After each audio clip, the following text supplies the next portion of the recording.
Hello, good morning, my friends. Hello, my name is Natasha.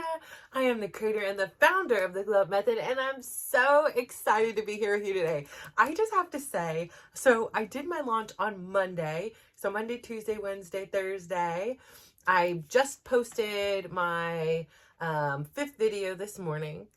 But one of my videos, and like some people out there may be like, oh, who cares about that? Like, no, this is huge. Like, for me, like, I've sat here all along and have been like, this whole thing, like, rewatching it, some of it is ugly. Some of it is like, oh my gosh, I could improve here. But some of it is so beautiful because, again, she is that girl, the girl that was large. She was the, even though I wasn't that large in that picture, I'm not saying that, but like, it's just like, it's just copy and repeat. Like, it's messy, like it's hard in the beginning, and it's messy, and like, for so long I would have had this tendency to do it perfect and not want to put out in the world anything that, like, I'm like, oh, now that I'm rewatching, I could see that my videos could definitely use some better equipment. I could tell my volume of my voice could use some, like a microphone, like, I'm just seeing where can it be improved. I'm not like criticizing,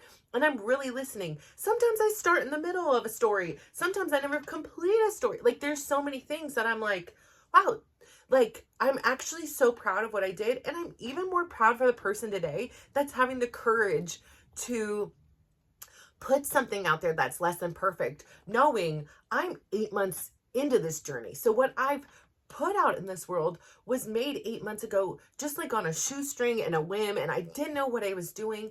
But much, much, much like everything else in life that I've learned, is it's about taking that chance, taking that first step, and then, making a commitment to that, even when you don't want to. I know that there's been days in here where I'm like, I just don't want to, right? Like, I've come in here and I've been like, I'm having a tough day, I'm busy, whatever it may be. And again, like I said, during my vacations, I made that commitment that, I am somebody who tends to work a lot. And even on my vacations, I am often working, studying, doing things, researching. Part of it is because I love it, so it doesn't feel like work. But another part of it is like, just this quest for knowledge and this realization that life really is so fragile. It is so limited. While at times it feels so long, I really just want to embrace every moment of it. And like, for me, learning is growing, learning is evolving, and it's just something that I love to do. So I tend to do it even when I'm on vacation. But I did take a break from filming during that period of time, which is fine. Like, I've got 8 months of material. I think I can, post a couple, like 2 times a day, even if I wanted, and like, it's gonna take a while to catch up on. So I got a lot of vacations I can take, and still have quite enough material to keep it going. But I have to just say, like, I like the first person, like, they were like, somebody was like, my first comment, like, I almost cried. Like, I was like, over here, I was like, no way. Like, I got an email saying somebody left me a comment, and I was like, what? And like, I went and read it, and they were like, thank you for sharing your journey, and a new subby here. Like, and I was like, oh my, I like literally will never ever forget this person. Like, they were like, this first comment, and I was just like so excited for that. Like, I just want to celebrate that person. I want to be like, like the little kid where you're like jumping up and down, like, we're doing this. Like, I'm so excited for that. And like, to see, like, again, I'm just putting it out there. I have like I had to tell my kids, like, one of them, because they were like, oh, did you post or whatever? And and I was like, but don't feel like you need to like go and watch it. Like, honestly, like, you don't. Like, and they're like, well, now you know how it feels when like you're over here like in my Twitch, or like liking my things on my thing. And I think that there's a part of them that they're like, you don't have to. But I'm gonna say, I believe that, like, my son doing his Walter picks 49ers, like, I'm gonna say, like, there's probably a part of him that's like appreciates it, right? Like, it's just one person, it's just mom. But like, I don't know, as a person who hasn't had a whole lot of external support, that really had to find it within myself, I can imagine, like, when I get little snippets of it, probably because I was in such deprivation of it, like it just feels really good to hear nice things. Like it feels really good to know you're not alone in this journey. And so there may be times that it feels like you're alone, but you're not. But I say all that to say, today's episode was really, really, really brought on by another comment.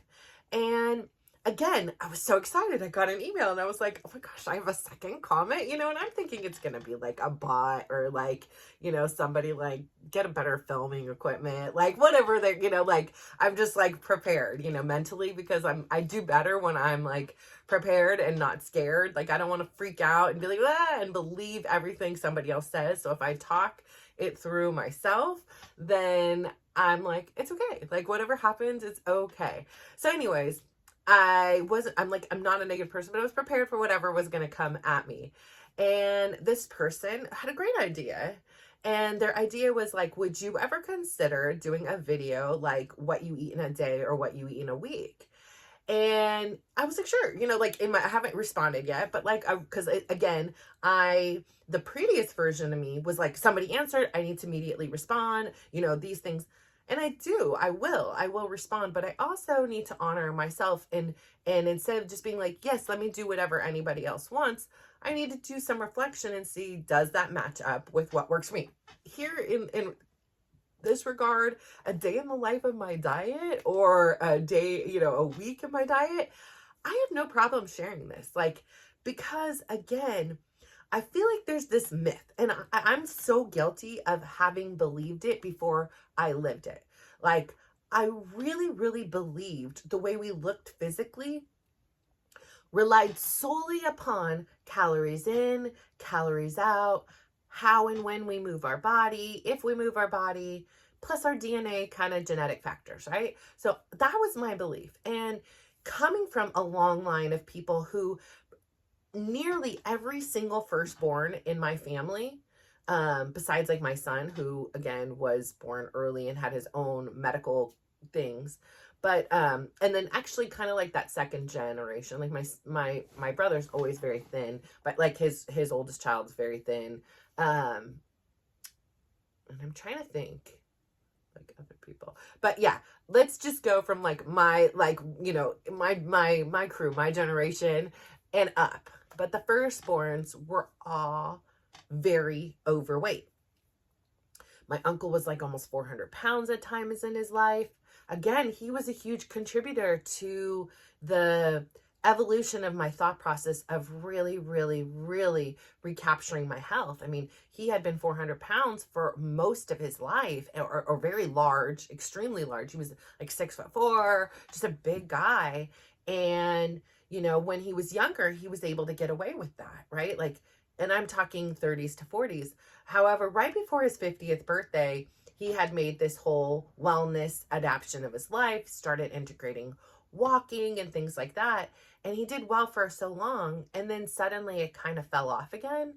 And once it fell off again, he accumulated weight even faster, maybe because of age, whatever reasons, like he gained it all back and some.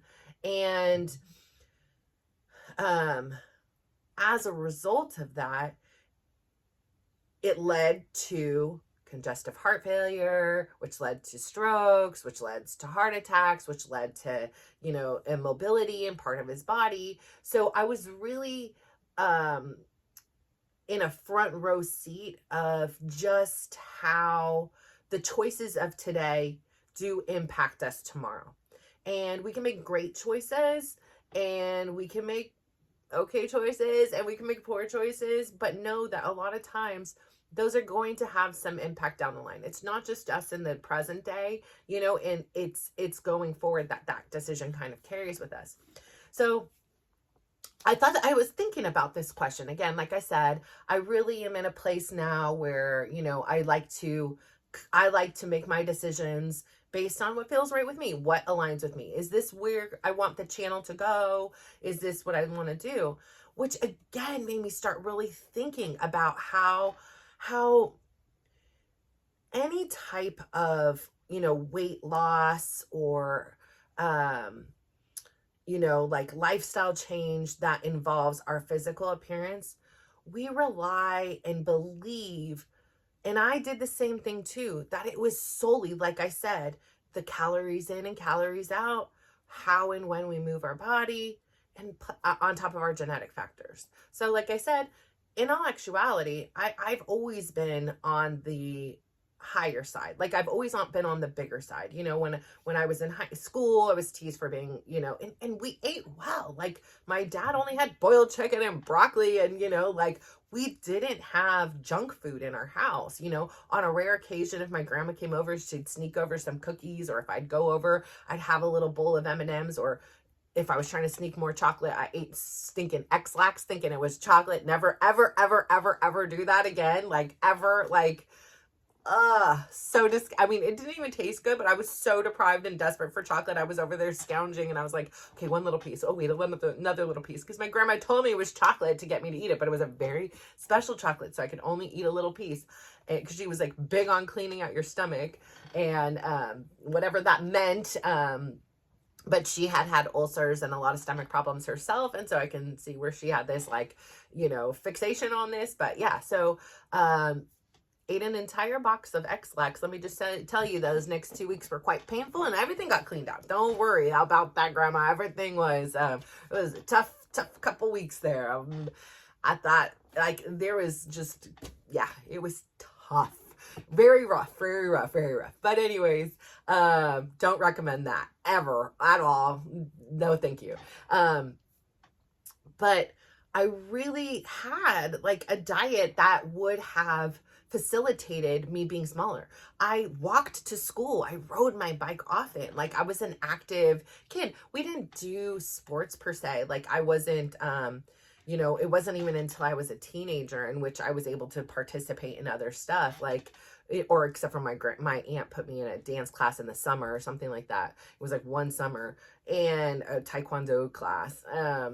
So, you know, there was no reason why my body and my brother's body did not look the same beyond my genetic factors, right? So I've always been predisposed. I'm not this person who was like, yeah, you know, that she just has a good metabolism, or she has this. No, it was my brother literally would be like, man, I wish I had your body. If I had your body, I'd be a linebacker. And I was like, yeah, I wish I had your body. If I had your body, I'd be a ballerina. So, you know, like I was like, you know, just always, and it wasn't always like big, because I would even look back at my pictures, but because everybody told me this narrative where I was big, because I was compared to somebody who was extremely underweight, and compared to other people, and compared to, you know, back in the 80s and 90s, whatever was on the cover of a magazine, and who was on TV on Kids Bop and all that, you know, like not Kids Bop, Teen Bop, I think it was called Teen Bop or something like that. You know, I was comparing myself to people like that who didn't look like me. I was tall, I was curvy, I grew really fast. Like I had all my curves really fast, and I just wanted to hide them, where everybody else was still like a young girl. I became a woman at like 11 years old. Like you know, like I was taller than my grandma at 11, like, you know, like, so I just had my body was very different, and there weren't a lot of people even within my family that were females, right? So like, and there wasn't, like, I had aunties, but they lived really far away, so I couldn't even like connect to. And each one of them, like I said, one of my aunties, she was always like a model, and she worked for the Playboy Bunny Club in the San Francisco. You know, my other aunt had her own battle as a young child with the Pudgy. She was called Pudgy and all these things. Like she was always, you know, she was the smart one supposedly in the family. I didn't grow up with them. And, you know, one aunt Nina was like the beautiful one, the swan, everything. And the other one was like the black sheep, and, you know, the one that was smart, and, you know, all these things. So she battled with her own personal struggles with weight.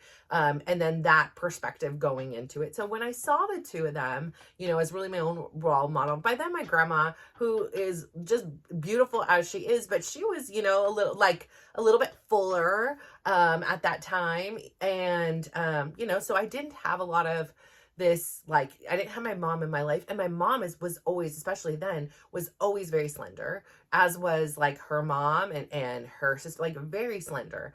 And, you know, my mom was like a blonde, and, you know, just very, very different from what I was. So I kind of believed that everybody else was right, and that, the way I looked and the way I represented myself in the world was wrong. And because everybody was teaching me that, the physical appearance is what dictates your health. The physical appearance is what is most important. The physical appearance is in your control. Basically, at this time, the lesson and the message I was getting was based on what you eat. And so I just didn't get it because I was doing everything right. I was eating the boiled chicken. I was eating, the broccoli, steamed broccoli. I was eating like barely, like a sandwich at lunch and apples. Like we didn't have chips, and I was eating bran cereals. Like I was doing everything right, yet my body did not respond as the same way other people's did. And so it was really like a place that I was like, well, there's nothing else to believe other than I'm just fat. Like I cannot change anything else. I can't do anything about it. Like I can try and put myself in a further deprivation, and it's just like misery, right? So this was from an early age on. And again, I had this from a very young age, this unhealthy relationship with my physical appearance. And it really dictated a lot of my choices and a lot of like how I interacted with this world. And so at some point along the way, I just began to say, I just accept me for me. And now, again, this was not true, but this was my story and I was sticking to it. And I do believe there was truth in it, where I was very much like, I had heard people talking about how, in their lives that they use their weight as an armor, as a form of protection. And I really could connect with that. I really could relate. It made me really start to think about, the times in which I was sexualized. It made me think about the times when, my words of saying no were not good enough. Were not, respected. And, it also made me think about the times when I was a young girl and I knew no better. And yet a family member decided that they wanted something and that something was me.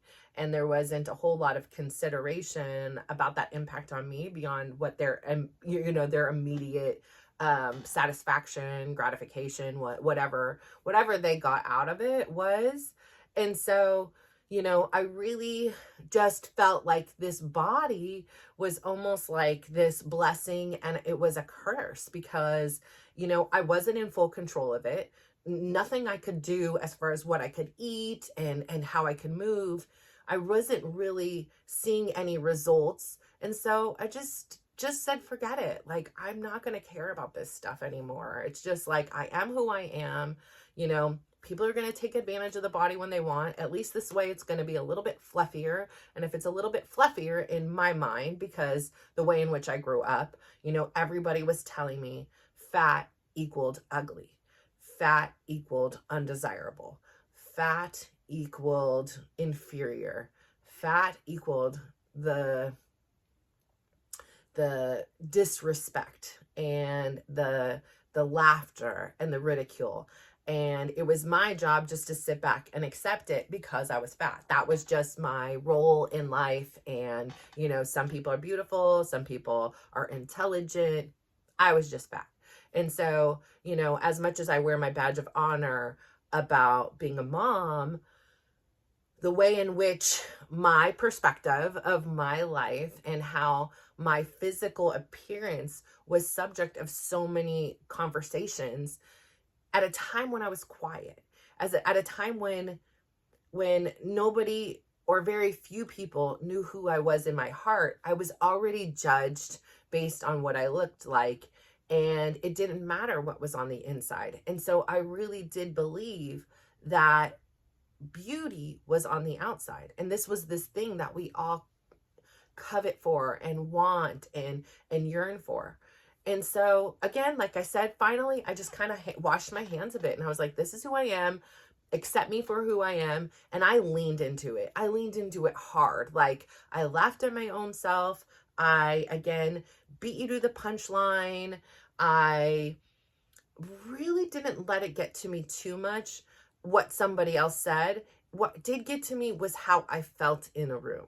What did get to me was those times in a Lane Bryant or Torrid dressing room, and even those clothes wouldn't fit my body. And just standing there like, what the hell happened? And feeling the embarrassment standing on a scale in a doctor's office. Like seeing myself in a photo, seeing myself in a video. Those times is when I felt really like off. I just didn't feel like the person that was being represented on the outside. Like it felt like it was an imposter. Like I was like, that's just not how I feel on the inside. Like if I do, that's great. There's nothing wrong with it. But like, it doesn't match. Like it's not matching. Something is off. We are not connected here.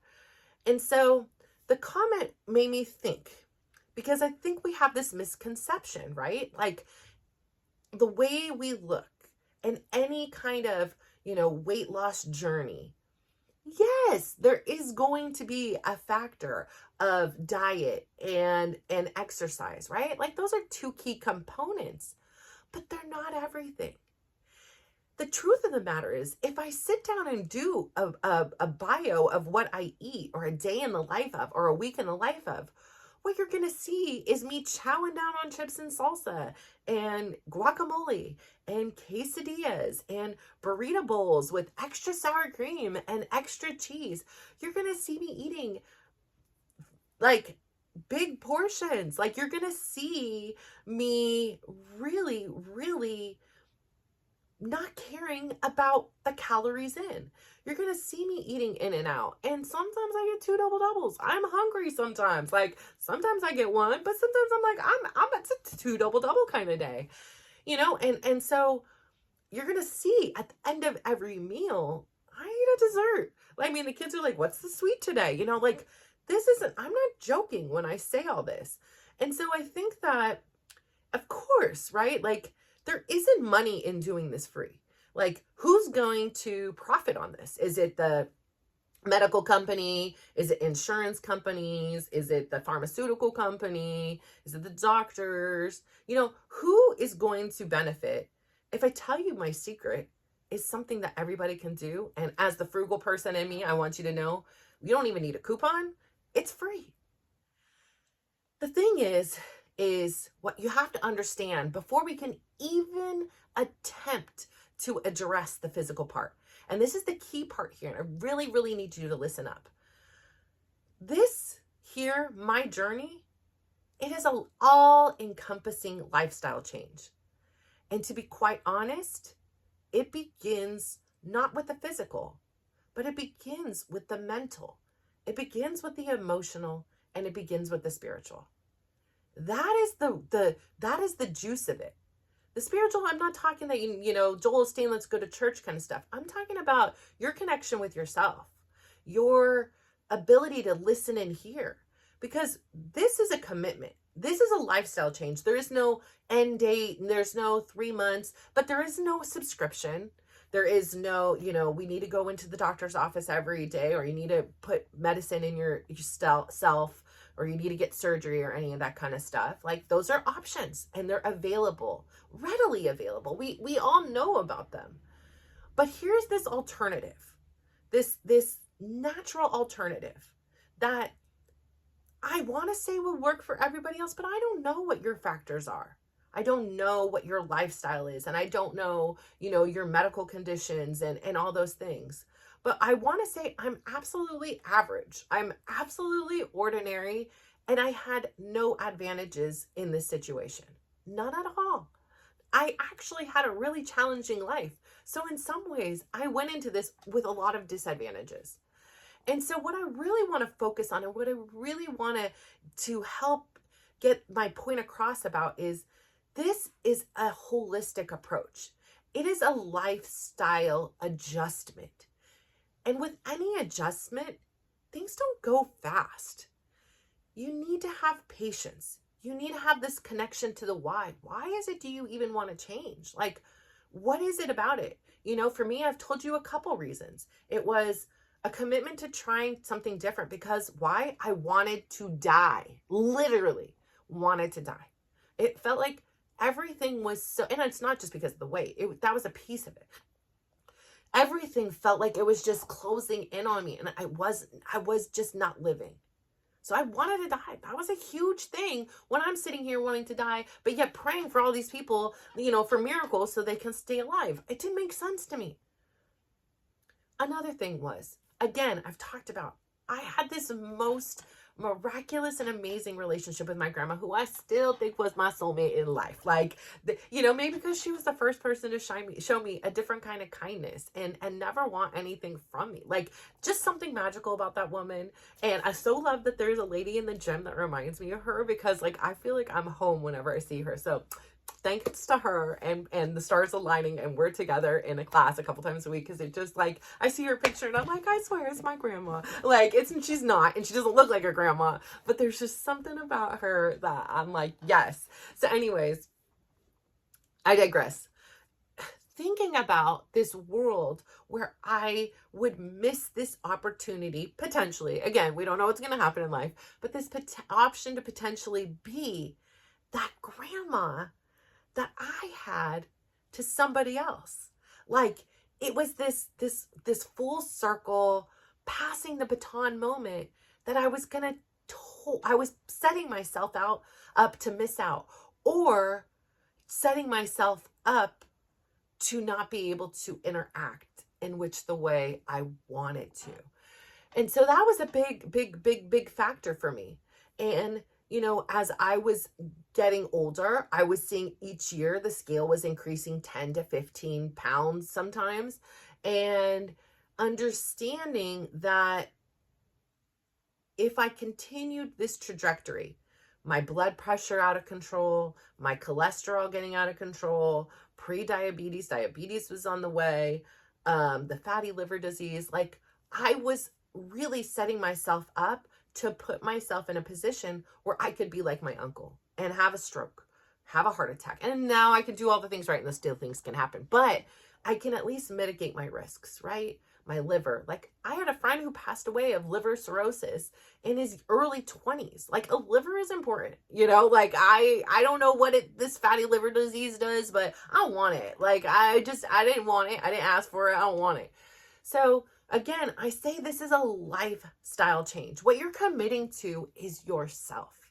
What you are committing to is showing up and making a conscious decision and sticking with it, and knowing that it's going to be really hard, and the progress is going to be slow.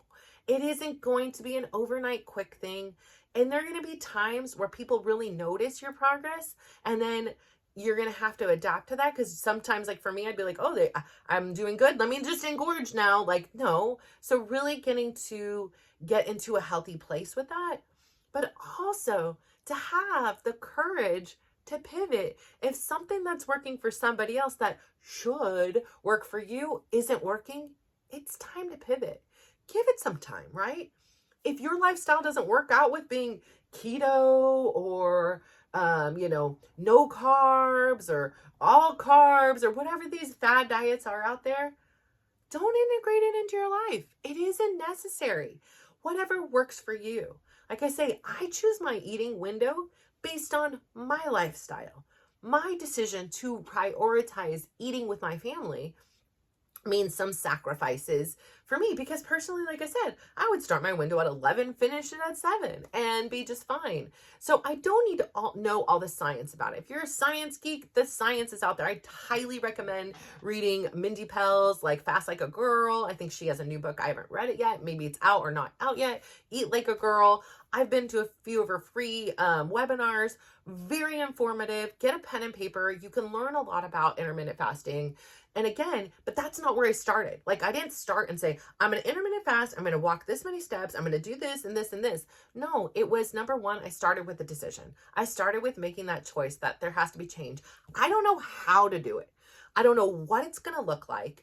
I don't even know really where to start, much like these YouTubes. I don't know how, I don't know where, but I am a smart girl. And I am so blessed to live in the technology age where there's so many resources available online, and you can ask questions and create this community and And you now may be the recipient of all this knowledge and somebody else's wisdom. But I guarantee at some point, like here I am today, I'm an expert on weight loss. What the hell? Like, come on now. If you would have told me that 4 years ago, I'd have been like, you are smoking something, enjoy, have a good time if that's what you like to do. But like, have you seen me? I'm not an expert in this. I can tell you how to get here. I'm an expert at that. I'm an expert at tell you what not to do. So I say all this to say, I think I'm on a really good roll here. And what I'm going to do is I'm going to stop for now. I'm going to let you think about that. So what you're committing to here today is you're committing to you. You're committing not just to your physical being. You are physically more than just that. You are an entire being, and you need to work together with yourself harmoniously in all these versions of you, your mental state, your emotional state, your spiritual state, and your physical state. You really need to balance them out and get in a place where they're working together. And so I'm here and excited to tell you, I'm going to share all the details about what I did, how I got here, and give you some recommendations. Now, maybe some should work for you. It doesn't mean they're going to. And that doesn't mean you need to stumble and stop and fall. It just may mean at times on your journey, you're going to need to pivot. And that's okay. And some days things are going to be explosive and change is going to feel very rapid in a day. But overall, we're in this for the long haul. Like, that's the commitment here. It's not going to be overnight. It's not a 30-day program. It is much longer than that. So if you have the patience to stick with it, I know you can do it. Because if I can do it, you can do it. I'm going to tell you that. So I say all that to say thank you so much for tuning in today. I'm so excited. I can sit here and talk for the rest of the day, but I got to go. And I really appreciate your time. So please go out there, give somebody a big smile, give them a compliment, and just watch how they glow up. So thank you so much. Bye.